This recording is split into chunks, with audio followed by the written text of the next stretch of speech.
बात जरा दिल्ली के मुख्यमंत्री अरविंद केजरीवाल की करते हैं, जिन्होंने दिल्ली में लोकसभा चुनाव जीतने के लिए एक नया नारा आज लॉन्च कर दिया। संसद में भी केजरीवाल, दिल्ली होगी और खुशहाल। ये है आम आदमी पार्टी की तरफ से दिया गया नया नारा। अब सवाल ये, क्या इस नारे से केजरीवाल मोदी के किले को भेद पाएंगे? ये रिपोर्ट देखिए पहले, फिर इसका अंक शास्त्र भी बताएंगे।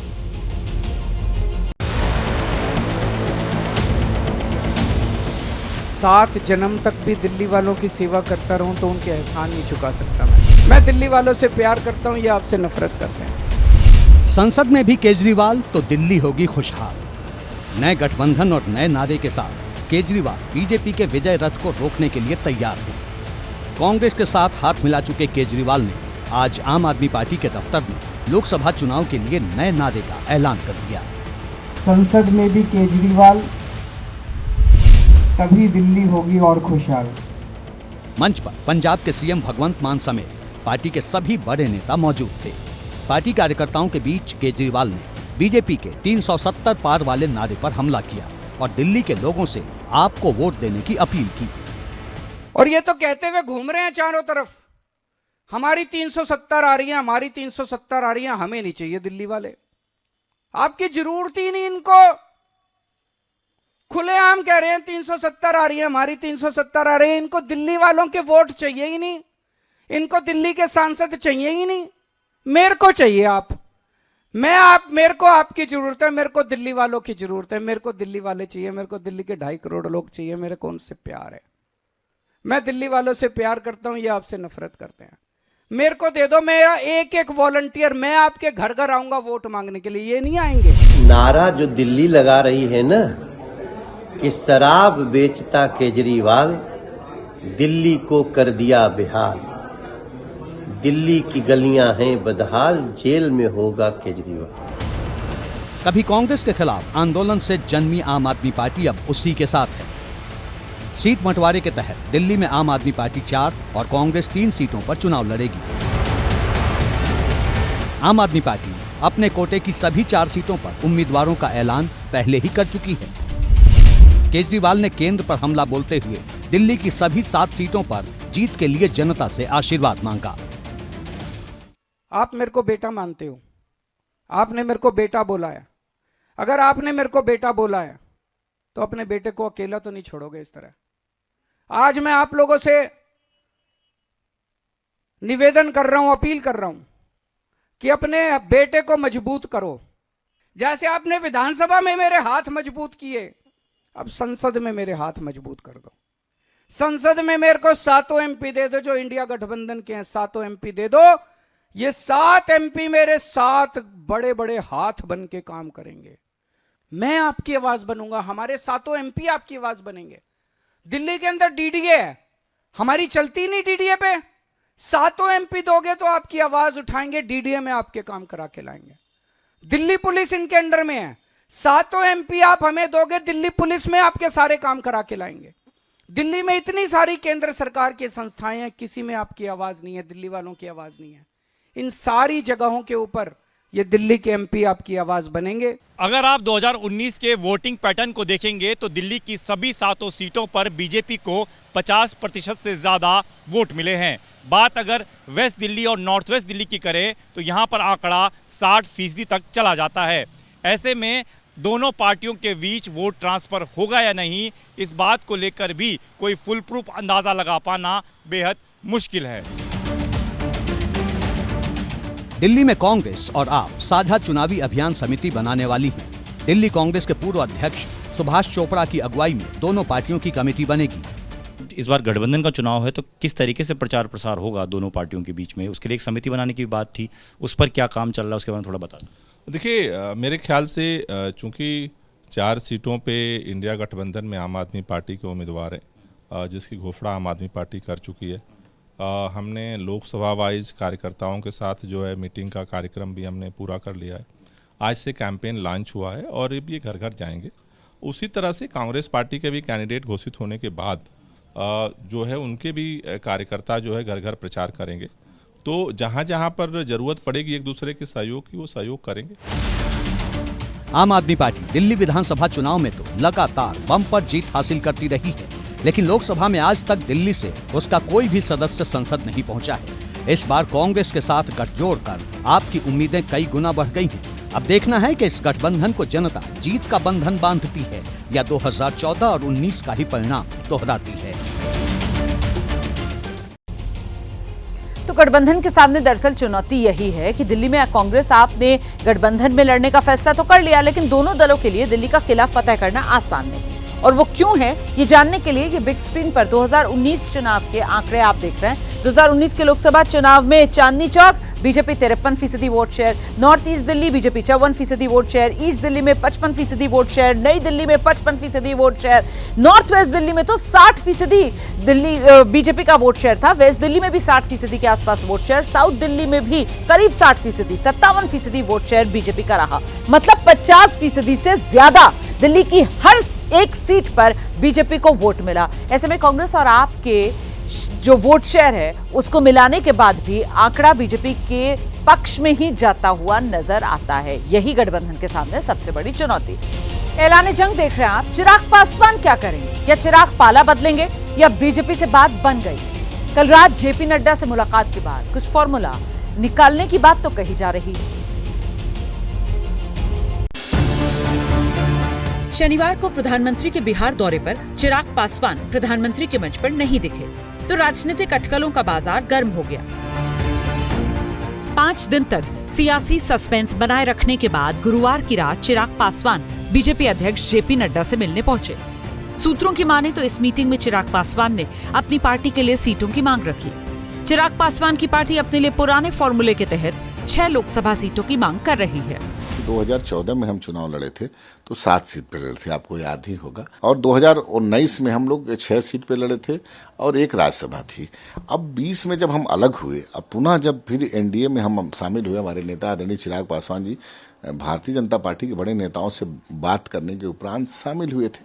तो हमारी तो इतनी हिस्सेदारी है ना। बाकी अब राष्ट्रीय अध्यक्ष जी इसके लिए आधिकारिक रूप से होंगे, उनका निर्णय सर्वमान्य होगा। लेकिन मामला फंसा है चिराग के चाचा पशुपति पारस की वजह से। अगर चिराग को ही 6 सीटें मिल गईं, तो फिर चाचा क्या करेंगे? असल में साल 2021 में चिराग पासवान की पार्टी एलजेपी में टूट हुई। 5 सांसद चाचा पशुपति पारस के साथ जुड़ गए और इसकी वजह से पार्टी 2 धड़ों में बंट गई। आज की तारीख में बिहार में एलजेपी के 2 धड़े हैं।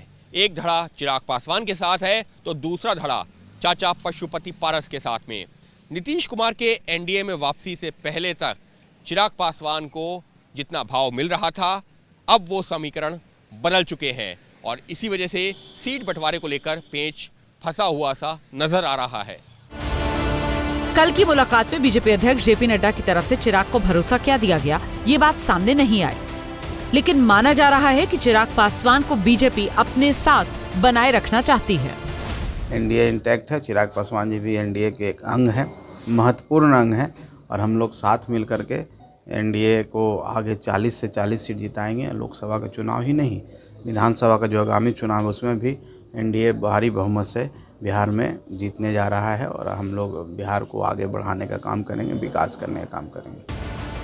चिराग के साथ ही एक और सहयोगी उपेंद्र कुशवाहा भी इन दिनों कटे कटे से चल रहे थे।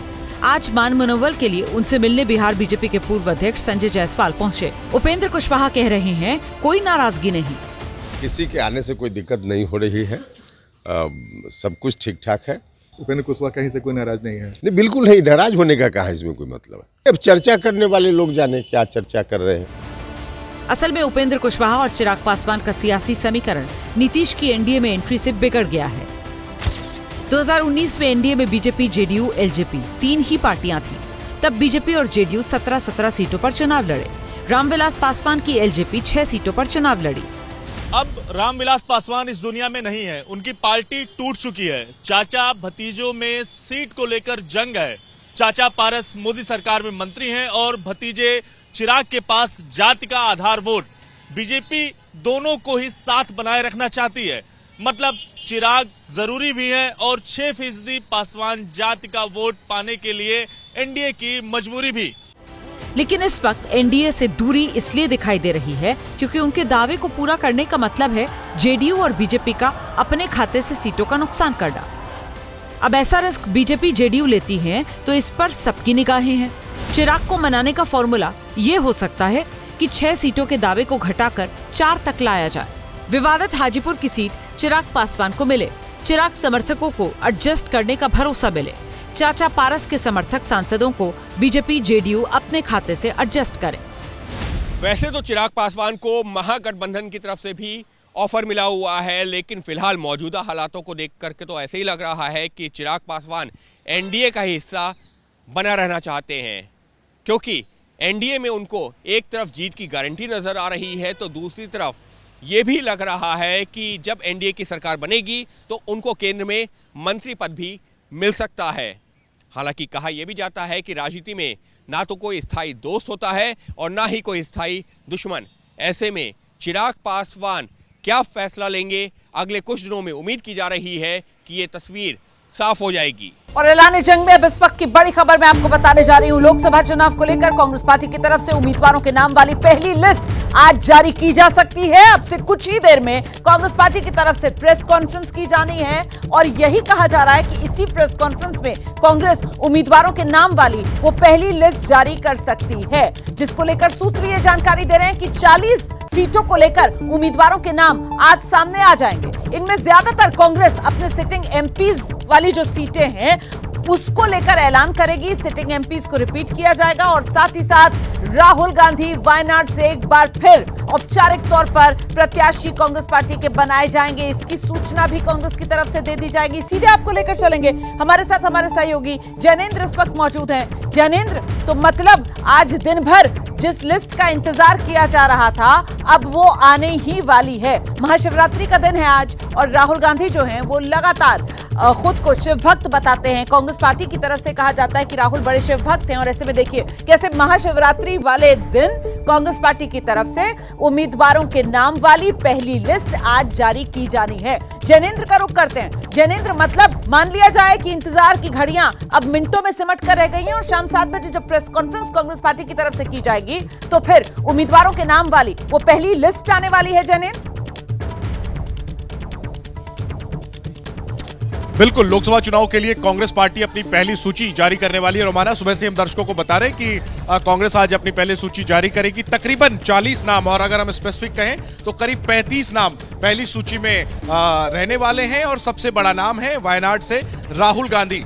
केरल में कांग्रेस 16 सीटों पर लड़ती है। उन 16 में से 15 सीटों पर कल सीईसी ने मुहर लगाई थी और उन सभी 15 सीटों का ऐलान अभी अब से थोड़ी देर में होने वाला है। बड़ी बात यह है कि हमें ये जानकारी ये बताई गई थी कि केरल में कांग्रेस अपने सभी जो है सांसदों को रिपीट कर रही है, लेकिन अब जो जानकारी छनकर आ रही है ये हो सकता है कि 1 या 2 सीट पर उम्मीदवार सांसदों के नाम बदले जा सकते हैं। केरल के अलावा तेलंगाना, कर्नाटक, छत्तीसगढ़ वो अहम और बड़े राज्य हैं जिनकी कुछ सीटों का ऐलान कांग्रेस की पहली लिस्ट में होने जा रहा है। राहुल गांधी के अलावा एक और बड़ा नाम है भूपेश बघेल का, जो छत्तीसगढ़ के पूर्व मुख्यमंत्री रह चुके हैं। वो राजनांदगांव से लोकसभा का चुनाव लड़ने वाले हैं। अब तक भूपेश बघेल कभी लोकसभा का चुनाव नहीं जीते। जानकारी दी है जो सूत्रों के हवाले से सामने निकल कर आ रही है उसके हिसाब से तो ये करीब 35 उम्मीदवारों के नाम जो अब से कुछ देर में सामने आ जाएंगे। इसमें ज्यादातर दक्षिण भारत या फिर छत्तीसगढ़ तक का मामला है। उत्तर भारत और खासतौर से उत्तर प्रदेश और अमेठी और रायबरेली उसको लेकर कोई सुगबुगाहट या अभी चुप्पी है? नहीं, देखिए, कांग्रेस में जो प्रक्रिया होती है टिकट तय करने की, पहले प्रदेश चुनाव समिति जो है वो नाम अप्रूव करती है, फिर उसको स्क्रीनिंग कमेटी से आगे भेजा जाता है और फिर सीईसी में मुहर लगती है केंद्रीय चुनाव समिति में। तो उत्तर प्रदेश की अभी जो प्रदेश चुनाव समिति है उसकी ही बैठक नहीं हो पाई है और अमेठी रायबरेली को लेकर के सस्पेंस बना हुआ है। हालांकि संभावना कम है कि राहुल गांधी अमेठी से लड़े, प्रियंका गांधी के रायबरेली से लड़ने को लेकर के सस्पेंस है, संकेत नकारात्मक है, लेकिन फिर भी अभी उसको लेकर के कुछ भी आधिकारिक चूंकि नहीं हुआ है ऐसे में हम नहीं कह सकते। तो जो पहली केंद्रीय चुनाव समिति की बैठक कांग्रेस की कल हुई थी उसमें ज्यादा, जो आपने ठीक कहा कि दक्षिण भारत का ज्यादा हिस्सा था उसमें, खासतौर पर केरल की सभी सीटें, जैसे मैंने आपको बताया, एक सीट छोड़कर, और इसके अलावा तेलंगाना की सीटें, कर्नाटक की सीटें और छत्तीसगढ़ की सीटें, प्रमुख तौर पर, और इसके अलावा पूर्वोत्तर की भी करीब 4 सीटें, कुल मिला के तकरीबन 35 सीटें हैं जिनके नाम पर मुहर लगी। उनका आज ऐलान किया जाएगा। कुछ सीटों को लेकर अभी चर्चा अंदर खाने चली रही है, कुछ सीटें होल्ड पर हैं। इससे कुछ रणनीति भी समझ में आएगी क्या दिग्गजों को चुनाव मैदान में, लोकसभा में उतारने की तैयारी में कांग्रेस पार्टी, जिस तरीके से भूपेश बघेल का नाम सामने आ रहा है? जैनेंद्र,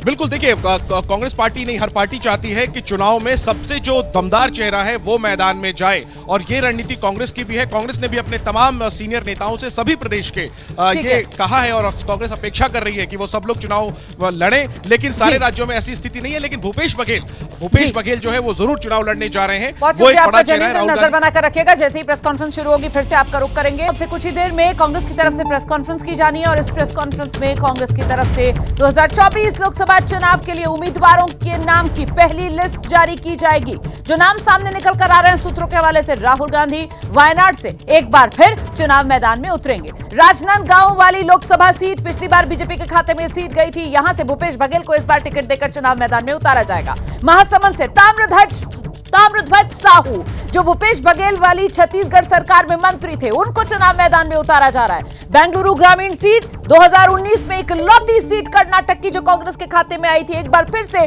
डीके सुरेश को उस सीट से चुनाव मैदान में उतारा जाएगा। थोड़ी देर में कांग्रेस की पहली लिस्ट आने वाली है, और इसमें ये बड़े दिग्गज जिनके नाम सामने आएंगे, राहुल गांधी से लेकर, भूपेश बघेल से लेकर, ताम्रध्वज साहू से लेकर, डीके सुरेश से लेकर, ये वो तमाम नाम है जो बताया जा रहा है आज अनाउंस होने वाले हैं। इसमें नाम मैं बताऊं आपको, तिरुवनंतपुरम के एमपी लगातार 2009, 2014, 2019 कांग्रेस के लिए जो सीट बचा रहे हैं तिरुवनंतपुरम की, शशि थरूर, उनके नाम का भी आज ऐलान होने वाला है। ज्यादातर जो दक्षिण भारत की सीटें हैं वहां पर कांग्रेस पार्टी की तरफ से आज जो उम्मीदवारों के नाम का ऐलान किया जाएगा उस पर फोकस रहने वाला है। लेकर चलते हैं आपको सीधे अपने सहयोगी जैनेंद्र के पास, जो इस वक्त हमारे साथ मौजूद हैं। जैनेंद्र, कितनी देर में प्रेस कॉन्फ्रेंस शुरू होने वाली है?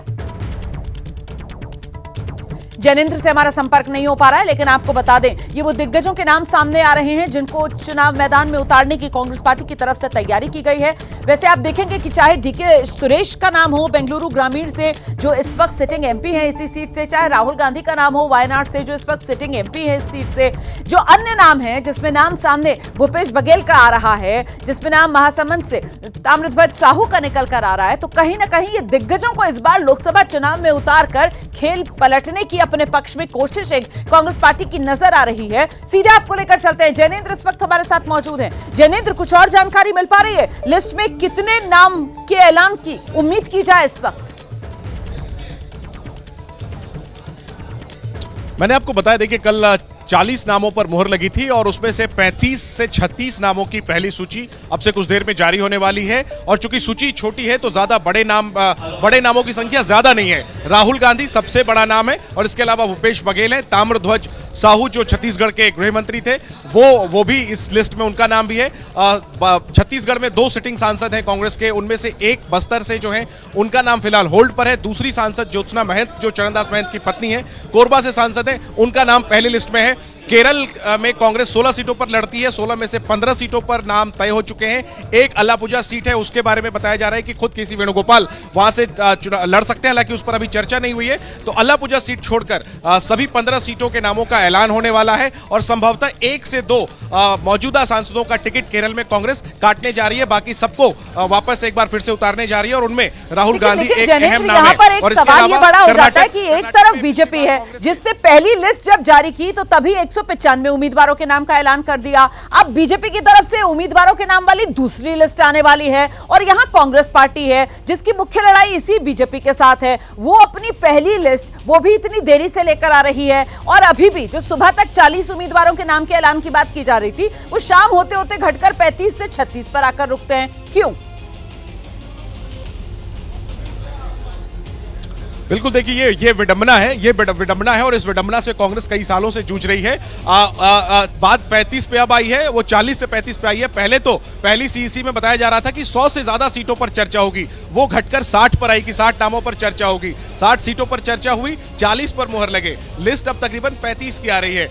तो अब इसका जवाब तो बेहतर कांग्रेस ही दे सकती है कि इस तरीके से वो बीजेपी का मुकाबला कैसे कर सकते हैं, जो पहली ही लिस्ट जंबो लेकर आती है और तकरीबन 200 सीटों की लेकर आती है। लेकिन देखिए, देर सवेर कांग्रेस को अब जितनी सीटें वो लड़ रही है उन सभी सीटों पर अपने उम्मीदवारों का ऐलान तो करना ही है। आज से शुरुआत हुई है। अगली केंद्रीय चुनाव समिति की बैठक 11 तारीख को है, तो हम उम्मीद करते हैं कि अगली जो लिस्ट है कांग्रेस की वो 11 तारीख की शाम या फिर 12 तारीख को जारी होगी। और मतलब अभी ये माना जाए कि आज जो उम्मीदवारों के नामों का ऐलान होना है ये कमोबेश उन राज्यों में जहां पर साथियों के भरोसे कांग्रेस नहीं है, अपने दम पर जहां पर कांग्रेस पार्टी अपनी जमीन बचाने की जुगत में है, जिसमें केरला का आप जिक्र कर रहे हैं, छत्तीसगढ़ का आप जिक्र कर रहे हैं, कर्नाटक का आप जिक्र कर रहे हैं, तेलंगाना का आप जिक्र कर रहे हैं। जैनेंद्र, बिल्कुल बिल्कुल, एक केरल को छोड़ दें तो बाकी किसी भी राज्य में कांग्रेस का कोई गठबंधन दल नहीं है। केरल में छोटे दल जरूर है, लेकिन केरल में कांग्रेस ही बड़े भाई की भूमिका में है। तो आपने बिल्कुल ठीक कहा कि वो राज्य जहां पर कांग्रेस को किसी से बात नहीं करनी है, केरल में भी क्लियर है कि कांग्रेस की कौन सी सीटें हैं। उन तमाम राज्यों को लेकर के जो है आज लिस्ट आने वाली है। हालांकि कई ऐसे और राज्य हैं, छत्तीसगढ़ के अलावा बगल का मध्य प्रदेश है, राजस्थान है, इन राज्यों में भी कांग्रेस का किसी से गठबंधन नहीं होना है। एक दो छोटे दलों से बात राजस्थान में चल रही है। तो वो ऐसे राज्य हैं जहां पर की सीटों का ऐलान अभी बाकी है। जो मैं बता रहा था, 11 तारीख को कांग्रेस की अगली केंद्रीय चुनाव समिति की बैठक है। उसके बाद जो सूची आएगी वो बड़ी हो सकती है, उसमें राजस्थान, दिल्ली को लेकर क्या जानकारी है? दिल्ली में सीटों का बंटवारा सहमति के लिहाज से गठबंधन में हो चुका है। एक तरफ आम आदमी पार्टी है, उसने उन सीटों पर अपने उम्मीदवारों के नाम का भी ऐलान कर दिया है। दिल्ली में बीजेपी भी 5 सीटों पर अपने उम्मीदवारों के नाम का ऐलान कर चुकी है। ऐसे में कांग्रेस के खाते में दिल्ली के अंदर जो 3 सीटें आई हैं उन पर उम्मीदवारों के नाम का आज ऐलान हो सकता है क्या? सूत्र क्या बता रहे हैं जैनेंद्र? देखिए, बिल्कुल भी नहीं।